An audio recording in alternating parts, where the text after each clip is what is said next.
आता राज्यातली महत्त्वाची बातमी, राज्याचं अर्थसंकल्पीय अधिवेशनाच्या कामकाजाला काही वेळातच सुरुवात होणार आहे।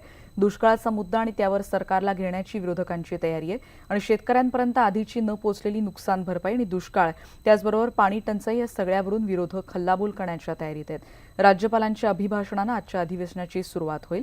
दुष्काळी परिस्थितीवर अंतिम आठवडा प्रस्तावाद्वारे 1 मार्चला चर्चा होईल आणि 2 तारखेला म्हणजे अधिवेशनाच्या शेवटच्या दिवशी सरकारकडून या चर्चेचं उत्तर दिलं जाणार आहे।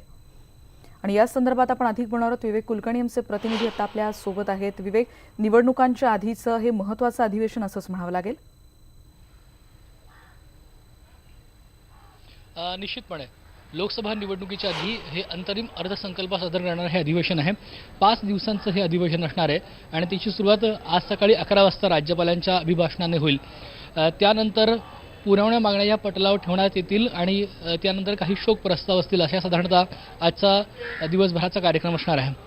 या अधिवेशनात विशेषतः शेतकरी, दुष्काळग्रस्त भागातली शेतकऱ्यांची आणि सर्वसामान्य लोकांची परिस्थिती या विषयावर विरोधक आपला आवाज उठवतील अशी अपेक्षा आहे। तसंच उतवाच त्यांनी कालच्या पत्रकार परिषदेत देखील केलेलं आहे।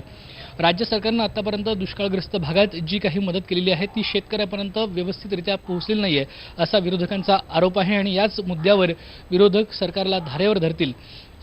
त्याचबरोबर राज्य सरकारनं देखील आता ज्या पद्धतीने केंद्र सरकारनं प्रधानमंत्री किसान सन्मान योजना राबवलेली आहे त्यात काही भर घालून, म्हणजे कोरडवाहू शेतकरी आहेत जे केंद्र सरकारच्या योजनेत बसत नाहीत, त्यांच्यासाठी देखील काही योजना राज्य सरकार करेल अशी अपेक्षा आहे। 27 फेब्रुवारीला राज्य सरकार अंतरिम अर्थसंकल्प या अधिवेशनात सादर करणार आहे। लोकसभेच्या निवडणुकीच्या आधीचं हे अधिवेशन आहे आणि त्या पार्श्वभूमीवर या अधिवेशनात होणाऱ्या घडामोडी ह्या लोकसभा निवडणुकीच्या दृष्टीने अतिशय महत्त्वाच्या आहेत। धन्यवाद। या सगळ्या माहितीबद्दल आपण बघतोय काही वेळातच या कामकाजाला सुरुवात होईल। राज्यपालांची